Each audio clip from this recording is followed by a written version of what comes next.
Mon mari manipule mon fils pour obtenir des choses gratuites, mais cette fois, je vais lui offrir de belles vacances permanentes loin de son travail, afin qu'il puisse profiter de tous ses jouets. Salut à tous. Je ne sais pas si c'est l'endroit approprié pour poster ça, mais honnêtement, je ne sais plus quoi faire.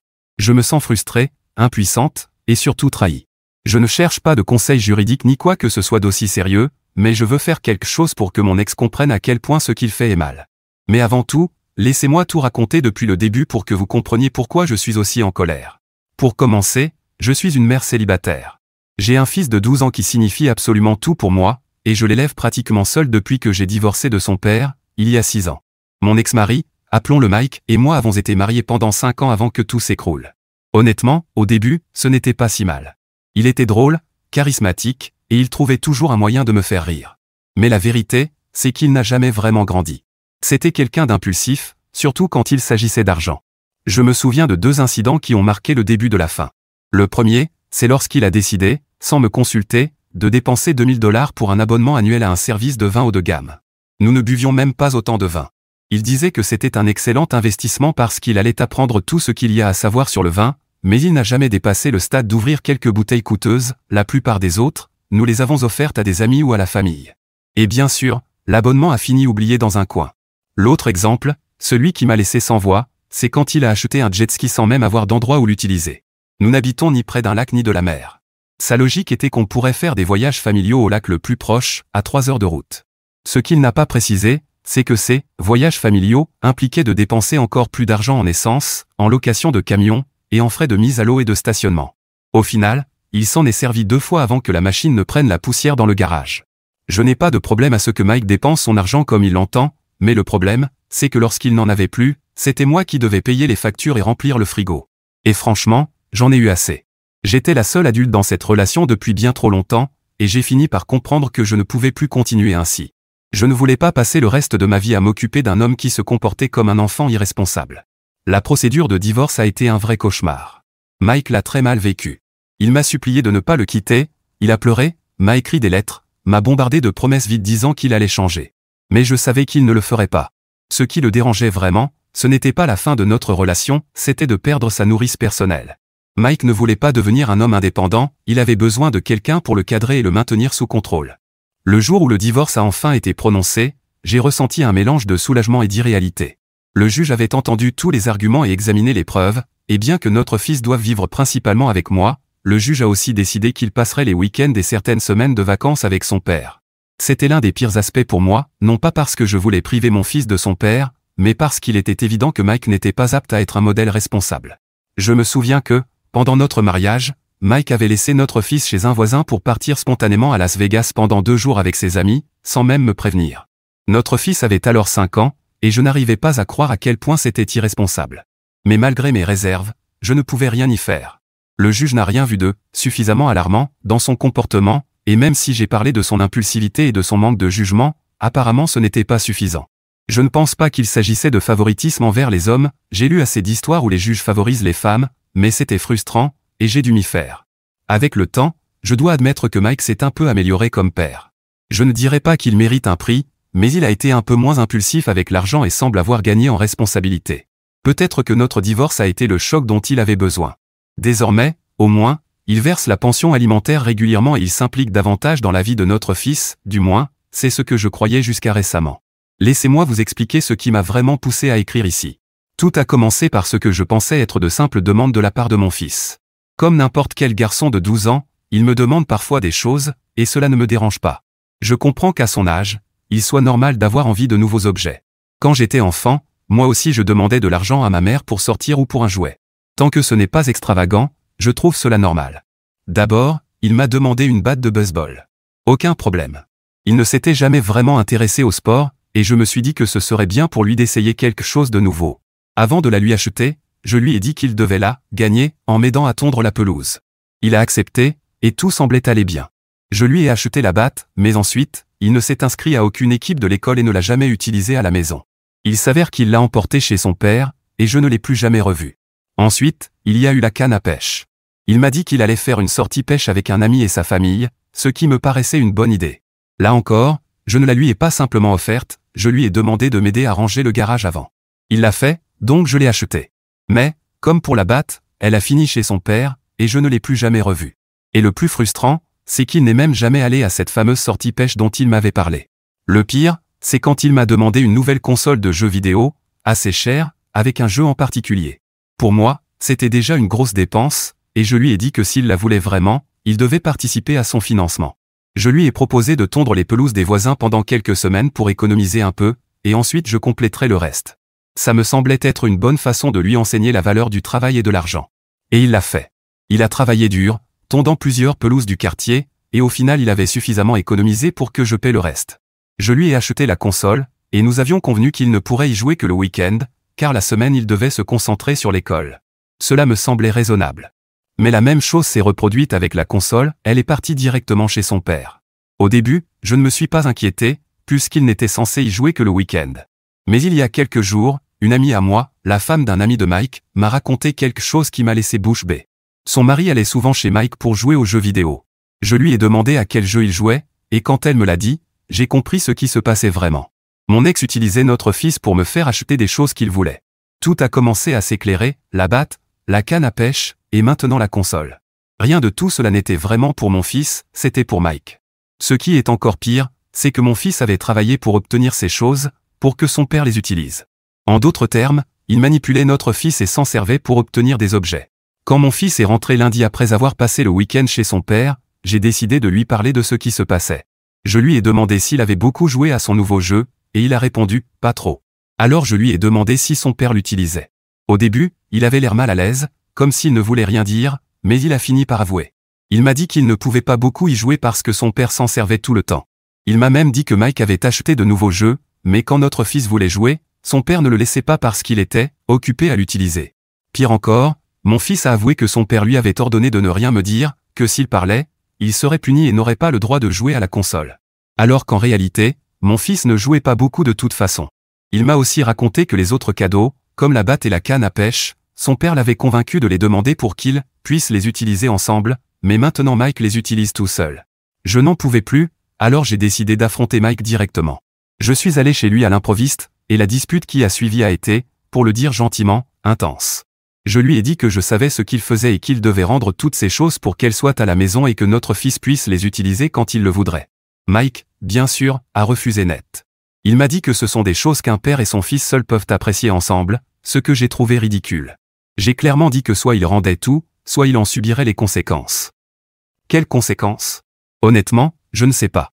Je n'avais pas réfléchi précisément à ce que j'allais faire, mais j'étais tellement en colère que je voulais faire quelque chose qui lui fasse ressentir au moins un peu ce qu'il m'avait fait subir. Me voilà donc sur Reddit. Je sais que ce n'est pas assez grave pour appeler la police ou engager des poursuites sérieuses, mais je cherche des idées pour me venger un peu de mon ex pour ce qu'il a fait. Je veux faire quelque chose qui le force à réfléchir à 2 fois avant d'utiliser notre fil de cette manière. Eddie, pour ceux qui demandent si Mike paie la pension alimentaire, oui, il la paie. Je n'ai pas de problème à ce niveau-là. Il est assez régulier sur les paiements depuis le divorce, donc pas de plainte là-dessus. Mon problème n'est pas l'argent en soi, c'est la façon dont il manipule notre fils pour obtenir ce qu'il veut. Ce n'est juste ni pour lui ni pour moi. Mise à jour 1. Tout d'abord, merci pour tous vos commentaires et messages depuis mon dernier post. Vous m'avez beaucoup fait réfléchir et, même si certains conseils étaient un peu extrêmes et dans certains cas illégaux, j'apprécie que vous ayez pris le temps de lire et d'essayer d'aider. Il y a eu aussi des suggestions plus simples, comme bloquer Mike partout, mais honnêtement, ça ne résoudrait rien. Mike ne me harcèle pas et n'essaie pas constamment de me contacter. Certains ont proposé des façons plus créatives de se venger et, bien que tentantes par moments, je dois rester réaliste. Je ne vais rien faire qui puisse me conduire en prison ou ruiner ma vie ou celle de mon fils. Ce n'est pas la peine de tout gâcher à cause de quelqu'un qui ne partage clairement pas mes priorités. On m'a posé quelques questions intéressantes sur l'irresponsabilité de Mike au travail, et je pense que c'est une piste utile, car ça m'amène à réfléchir sérieusement à la façon d'agir. La vérité, c'est que, globalement, il est plutôt correct au travail, du moins selon les standards de Mike, mais il y a eu des situations qui montrent clairement son manque de maturité et de responsabilité, ce qui confirme son comportement général. En particulier, je parle du voyage à Las Vegas que j'ai mentionné plus tôt. Le fait de laisser notre fils chez le voisin sans me prévenir pour partir en voyage n'était pas déjà assez grave, il a en plus décidé de partir un mardi. Il travaillait normalement quand il a soudain décidé qu'il devait aller à Las Vegas avec des amis. Et si vous vous demandez quel genre d'amis partent à Vegas un mardi, eh bien, des amis aussi irresponsables que lui. Ce n'était pas un long week-end, pas non plus un vendredi ni un lundi près d'un jour férié, c'était un mardi normal, et il devait être de retour au travail le lendemain. Pire encore, il ne m'a dit que lorsqu'il était sur le point d'embarquer dans l'avion. Il m'a littéralement envoyé un texto du genre « Direction Vegas avec les gars, de retour jeudi ». J'ai d'abord cru à une blague parce que ça sonnait tellement absurde, mais si j'en parle, c'est parce que ce n'était pas une blague. Je ne pouvais pas croire qu'il quitterait le travail comme ça pour aller faire la fête. Mais il l'a fait. Et pour couronner le tout, il a utilisé le travail comme excuse, il a appelé son patron le lendemain matin en disant qu'il avait de la fièvre et qu'il n'arrivait presque pas à se lever. Donc là il était à Vegas, en train de boire et de jouer, alors que tout le monde au travail croyait qu'il était malade à la maison. Aussi, il devait garder notre fils cet après-midi-là, donc il l'a laissé chez le voisin et s'en est allé, il n'a même pas attendu que je rentre. Je me souviens qu'il m'a appelé ce soir-là après avoir passé la journée avec ses amis. Il ne se sentait absolument pas coupable. Il a dit qu'il avait besoin de ce voyage parce que le travail était trop stressant et qu'il le méritait. Pendant qu'il parlait, j'entendais des machines à sous en arrière-plan et ses amis rire. C'était surréaliste. Le lendemain, son patron a essayé de l'appeler plusieurs fois pour des questions de travail, et au lieu de répondre, Mike a éteint son téléphone pour que personne ne puisse le joindre. Il a jugé que jouer et faire la fête était plus important que toute responsabilité. Et la partie la plus incroyable, c'est qu'à son retour au travail jeudi, il a fait comme si de rien n'était, il est arrivé avec une toux bidon, disant qu'il avait été vraiment malade et avait à peine pu se lever du lit. Ce comportement n'était pas un cas isolé, même si ce n'était pas fréquent, il y a eu assez de situations de ce genre pour que je réalise que je ne pouvais pas lui faire confiance. Maintenant, voyant comment il a traité notre fils avec les cadeaux et la console, je comprends que son manque de responsabilité et de maturité reste un problème majeur. Quant à mon plan, j'envisage sérieusement de parler à son patron de cette histoire. J'ai encore les dates exactes de ce voyage à Vegas, et je suis sûr que son patron n'a aucune idée de ce qui s'est réellement passé. Mike a eu de la chance ce jour-là parce qu'il n'a pas été renvoyé, mais je pense que dire à son patron à quel point il a été irresponsable pourrait le faire réfléchir. Ce n'est pas que je veuille lui ruiner la vie, mais honnêtement, je veux qu'il comprenne les conséquences de ses actes. Utiliser notre fil pour obtenir des biens matériels est une ligne qu'il n'aurait pas dû franchir. J'en ai assez d'être la seule à prendre mes responsabilités, et s'il n'apprend pas autrement, peut-être qu'une leçon plus sèche lui fera comprendre. Cependant, avant d'en arriver là, je veux essayer de lui parler encore une fois. J'envisage de le confronter de nouveau, mais cette fois je veux qu'il rende les objets, ou au moins qu'il me rembourse leur valeur. Ce n'est pas l'argent qui m'intéresse, ce que je veux, c'est qu'il comprenne qu'il ne peut pas utiliser notre fils comme un outil pour obtenir ce qu'il veut. Mon fils a travaillé pour ces choses, et il est injuste que Mike se les approprie comme si de rien n'était. Bien sûr, je n'ai guère d'illusions sur le fait que Mike acceptera de payer ou de rendre les objets volontairement. Je le connais, il trouvera 1000 excuses. Mais je pense que je devrais au moins essayer avant d'envisager quelque chose de plus radical, comme parler à son patron. S'il continue à refuser, peut-être que c'est le seul moyen de lui faire réaliser que ce qu'il fait est mal.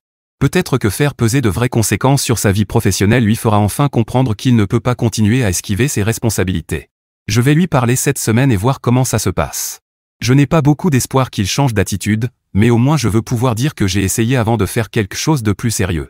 Après la discussion, je reviendrai vous dire ce qui s'est passé, restez à l'écoute, une mise à jour arrive. Mise à jour 2. Me revoilà, comme promis, avec la mise à jour que beaucoup d'entre vous attendaient. Ces 3 derniers jours ont été longs et tendus, mais j'ai enfin quelque chose à partager. Je ne sais pas si je dois appeler ça une petite victoire ou le début d'un grand désastre, mais je vous assure que les choses sont devenues intéressantes, et tout cela parce que Mike l'a bien cherché. Comme je l'avais dit, j'étais déterminé à le confronter une dernière fois avant de prendre une décision radicale. J'ai donc appelé hier après-midi. J'ai tout exposé très directement. J'ai dit quelque chose comme « Écoute, Mike, je veux être juste.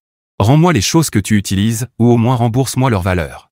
Je ne demande pas grand-chose, mais si tu refuses, je dirai tout à ton patron. Je sais ce que tu as fait pour partir à Las Vegas, j'ai les dates, et crois-moi, ton patron ne sera pas ravi d'apprendre que tu jouais au casino en prétendant être malade. Je ne savais pas comment il allait réagir, mais ce qu'il a fait a été encore pire que ce que j'imaginais. D'abord, il a laissé échapper un petit rire sarcastique, comme si ce que je disais n'avait aucune importance. Puis, d'un ton arrogant et puéril, il m'a dit qu'il n'allait rien faire de ce que je demandais. Il m'a littéralement fait la leçon sur le fait que je n'avais pas besoin de ces choses, genre, à quoi me servirait une console de jeux vidéo? Selon lui, c'était ridicule que je me plaigne, comme si j'allais passer mon temps libre à tuer des extraterrestres sur une planète lointaine. J'ai répondu, en essayant de rester calme même si j'étais bouillante à l'intérieur, ce n'est pas une question de console, Mike, c'est une question d'équité. C'est notre fils qui a travaillé pour l'obtenir, et c'est toi qui l'utilises tout le temps. Tu trouves ça normal? Et là, c'est devenu encore pire. Avec sa suffisance habituelle, il m'a dit qu'il ne rendrait rien parce que ce sont des choses destinées à renforcer la relation père-fils. Il m'a sorti un discours ridicule sur le fait qu'il favorisait le lien paternel avec ses objets, et que si je ne pouvais pas le comprendre, le problème venait de moi, pas de lui. Ensuite, Il a ajouté, de toute façon, tu ne feras rien, tu n'appelleras pas mon patron. Tu sais que tu ne le feras pas, tu passerais pour une folle rancunière, et tu n'as pas le cran d'aller jusque-là. Tu aimes faire des menaces creuses, mais au final, tu recules toujours. C'est à ce moment-là que j'ai su qu'il avait signé son propre arrêt de mort. À chaque mot qu'il prononçait, il devenait évident qu'il ne changerait jamais, qu'il restait le même grand enfant qu'il a toujours été. J'ai retenu ma colère, mais ma réponse a été claire, parfait. Si c'est ce que tu veux, Mike, demain j'appelle ton patron et je lui raconte tout. On verra si tu fais toujours le malin après ça. Et j'ai raccroché. Ce n'est pas que j'aime m'en mêler ou interférer avec son travail, mais je ne peux plus le laisser s'en sortir comme ça. Il ne comprendra jamais tant qu'il n'aura pas de vraies conséquences. Je vais passer cet appel demain. J'ai tout préparé, les messages, les dates, et toutes les preuves pour montrer à son patron ce qu'il faisait pendant qu'il était soi-disant malade. Je ne sais pas comment son patron va réagir, mais je suis sûr que Mike ne va pas s'en sortir indemne. Peut-être qu'enfin, il va redescendre de son piédestal. Certains d'entre vous penseront que c'est trop radical, mais je suis à bout. Ce n'est pas seulement une question de console ou d'objet matériel, c'est une question de principe et de respect. Mise à jour 3. Les choses ont empiré, mais pas pour moi.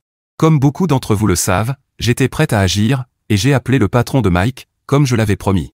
Je ne m'attendais pas à ce que les conséquences soient aussi graves, ni à ce que la situation prenne un tournant aussi dramatique. Pour être honnête, je pensais qu'il aurait simplement des répercussions professionnelles, mais ce qui s'est passé a été bien plus intense. Je peux maintenant dire avec certitude que Mike est dans de très gros ennuis, et il ne peut s'en prendre qu'à lui-même. Comme je l'ai dit, j'ai contacté le patron de Mike. Ce n'était pas difficile, je l'avais vu à plusieurs soirées d'entreprise lorsque Mike et moi étions encore mariés. C'était une de ces relations où l'on sait vaguement qui est qui, sans plus. Heureusement, ça a facilité le contact. Quand je l'ai eu au téléphone, j'ai dit quelque chose comme « Écoutez, je sais que ce n'est pas facile à entendre, mais Mike est parti à Las Vegas alors qu'il était censé être malade et il a laissé son travail en plan. J'ai toutes les preuves. » Le patron, bien que surpris, n'a pas semblé aussi choqué que je le pensais. Il m'a dit qu'il connaissait bien Mike, qu'il est généralement un bon employé, mais qu'il a aussi tendance à manquer de sérieux. Il m'a expliqué qu'il y avait eu quelques petits problèmes par le passé, mais que Mike finissait toujours par livrer le travail demandé, donc il n'y avait jamais eu de raison de prendre des mesures disciplinaires importantes. Cependant, ce que je lui ai raconté dépassait largement les simples écarts habituels. Et c'est là que les choses deviennent intéressantes. Le voyage à Las Vegas de Mike n'était pas juste un caprice irresponsable, il a eu un impact direct sur l'entreprise. Apparemment, le travail qu'il avait laissé en suspens faisait partie d'un projet important destiné à conclure un contrat avec un gros client. D'après son patron, il s'agissait d'un contrat d'une valeur d'environ 300 000 $. Pour que l'accord soit signé, certains documents et propositions devaient être livrés avant une date limite précise, et Mike était chargé de s'assurer que tout soit prêt. Le pire, c'est qu'en prétendant être malade, il a laissé son équipe se débrouiller seul et n'a pas rempli ses responsabilités. Résultat, l'entreprise n'a pas pu envoyer les documents à temps. Certes, lorsque Mike est finalement revenu de sa maladie, il les a envoyés, mais c'était trop tard. Le client, d'abord simplement agacé par le retard, a fini par renoncer complètement. En résumé, à cause de Mike, l'entreprise a perdu une opportunité commerciale de 300 000 $. Le patron m'a dit qu'il comprenait que les employés puissent parfois tomber malades, et qu'une entreprise doit savoir gérer ce genre d'imprévu. Mais ce qu'il ne pouvait pas tolérer, c'était le mensonge. Découvrir que Mike n'était pas malade mais faisait la fête à Las Vegas pendant que l'entreprise perdait un contrat, c'était d'un tout autre niveau d'irresponsabilité. Et là, il m'a dit quelque chose qui m'a vraiment surprise, non seulement il envisageait de licencier Mike, mais il pensait sérieusement à le poursuivre en justice pour manquement à ses obligations professionnelles. Il m'a expliqué que leur contrat de travail comportait des clauses spéciales couvrant les cas où un employé, volontairement ou par négligence grave, mettait en péril la stabilité financière de l'entreprise. Et la décision de Mike de simuler une maladie pour abandonner ses tâches en était un parfait exemple. Le patron m'a demandé de lui envoyer toutes les preuves que j'avais. Ce que j'ai fait. Maintenant, j'attends de voir ce qui va se passer. Mais j'ai le pressentiment que Mike va enfin recevoir la leçon qu'il mérite. Mise à jour 4. Surprise, Mike m'a appelé ce matin, furieux. Je ne vais pas mentir, la conversation était tellement surréaliste que j'en ris encore en y repensant. Après tout ce qui s'est passé, je crois que j'avais besoin de ce petit moment de catharsis. Ce matin, alors que je préparais mon café, mon téléphone a sonné. C'était Mike. Ma première réaction a été d'ignorer l'appel, car je savais que ce ne serait rien de bon, mais j'ai décroché. Et à peine avais-je dit « Allô » qu'il a littéralement explosé à l'autre bout du fil. Pas une seconde ne s'est écoulée avant qu'il ne se mette à hurler des choses comme « Comment as-tu pu me faire ça ? Tu as saboté mon travail ?» En essayant de ne pas rire, car je m'attendais déjà à cette réaction, j'ai joué l'innocente et j'ai répondu calmement « Je croyais que tu étais très malade. Je ne savais pas que les fièvres se soignaient en allant jouer dans les casinos et en buvant dans les bars avec tes amis. » En l'écoutant, je ne pouvais m'empêcher de remarquer l'ironie de la situation. Il continuait de hurler que je n'avais pas le droit d'interférer dans sa vie professionnelle et que j'avais tout gâché. C'est là que je lui ai lancé l'une des phrases les plus évidentes du monde, apparemment difficile à comprendre pour lui: si ton travail était si important, Mike, tu n'avais qu'à ne pas partir à Las Vegas. Ce n'est pas comme si je t'avais forcé. Je t'ai donné bien trop de chances de faire ce qu'il fallait, et tu n'en as saisi aucune. Je l'ai dit le plus calmement possible, parce que, soyons honnêtes, les faits sont de mon côté. Mais ce n'était pas tout. Ce qu'il a dit ensuite a encore confirmé à quel point j'avais raison de prendre des mesures aussi drastiques. Incapable de contenir sa colère, il a lâché quelque chose comme: si je perds ce boulot, je ne pourrai plus te verser la pension alimentaire, tu feras quoi alors? J'ai dû retenir un éclat de rire. J'ai répondu: ça ne m'inquiète pas le moins du monde. Quand tu retrouveras un travail, les arriérés de pension t'attendront les bras grands ouverts. Ce n'est pas quelque chose que tu peux simplement éviter parce que tu te fais virer. Ne t'en fais pas, tu paieras quand tu pourras. Je crois que c'est ce coup-là qui l'a le plus vexé. Il est resté silencieux quelques secondes, comme s'il digérait mes mots. Puis, au lieu de se calmer, il s'est remis à hurler, encore plus fort: ils me poursuivent pour 20 000 $, et tu sais quoi? C'est toi qui vas devoir payer. C'est là que je n'ai pas pu me retenir et j'ai éclaté de rire. J'ai répondu, en riant: Mike, chéri, je n'ai rien à payer du tout. Ce n'est pas moi qui ai décidé d'aller à Vegas un mardi au hasard, comme si c'était plus important que de faire mon travail. C'était ton choix. Si quelqu'un doit payer, c'est toi, pas moi. Il était tellement en colère que j'ai cru qu'il allait exploser à travers le téléphone. Mais je n'en avais pas fini, car j'avais encore un petit atout dans ma manche. Sur un ton complètement sarcastique, j'ai ajouté: mais ne t'en fais pas trop, maintenant que tu vas avoir tout ce temps libre, tu pourras vraiment profiter de ta nouvelle console. Essaie de voir le bon côté des choses.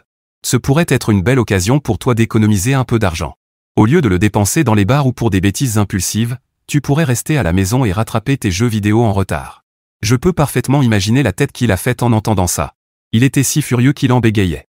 Ses cris s'étaient transformés en un flot confus de rage et de frustration. C'est à ce moment-là que j'ai décidé de mettre fin à l'appel. Ça ne servait à rien de continuer à parler à quelqu'un qui refusait clairement toute responsabilité. Je suis retourné à mon café avec un sourire aux lèvres. Peut-être que j'ai été un peu cruel, mais honnêtement, après tout ce qu'il a fait, il l'avait largement mérité. Je lui ai donné bien plus de chance qu'il n'en méritait. Je lui ai laissé la possibilité de réparer ses erreurs, de rendre les objets, d'agir comme un adulte et un bon père, mais il n'a rien fait de tout ça. S'il y a quelqu'un à blâmer pour la tournure des événements, c'est Mike, et personne d'autre. Mise à jour 5. Cela fait plusieurs mois depuis ma dernière mise à jour. Tout est enfin terminé et, comme je l'avais prédit, Mike a dû affronter les conséquences de ses actes. Il a perdu le procès, même s'il n'a pas eu à payer les 20 000 $ qu'il craignait au départ. Finalement, il a dû payer 13 000 $, ce qui reste une somme conséquente, surtout qu'il a dû retrouver un travail après avoir été licencié. La partie la plus intéressante, et un peu ironique, c'est que pendant sa période de chômage, il a dû vendre la console de jeux vidéo. Oui, celle-là même qu'il tenait absolument à garder et pour laquelle notre fils s'était donné tant de mal. Donc, au final, non seulement il a perdu son emploi, mais aussi les jouets qu'il avait accumulés. Quant à la pension alimentaire, comme je le lui avais dit, les mois qu'il n'a pas pu payer ont dû être rattrapés maintenant qu'il travaille à nouveau. Pour l'instant, il rembourse tout, ce qui est un vrai soulagement pour moi. Même si cette histoire a été des montagnes russes émotionnelles, je suis satisfaite de la façon dont elle s'est terminée. J'espère ne plus avoir à faire d'autres mises à jour, mais avec Mike, on ne sait jamais.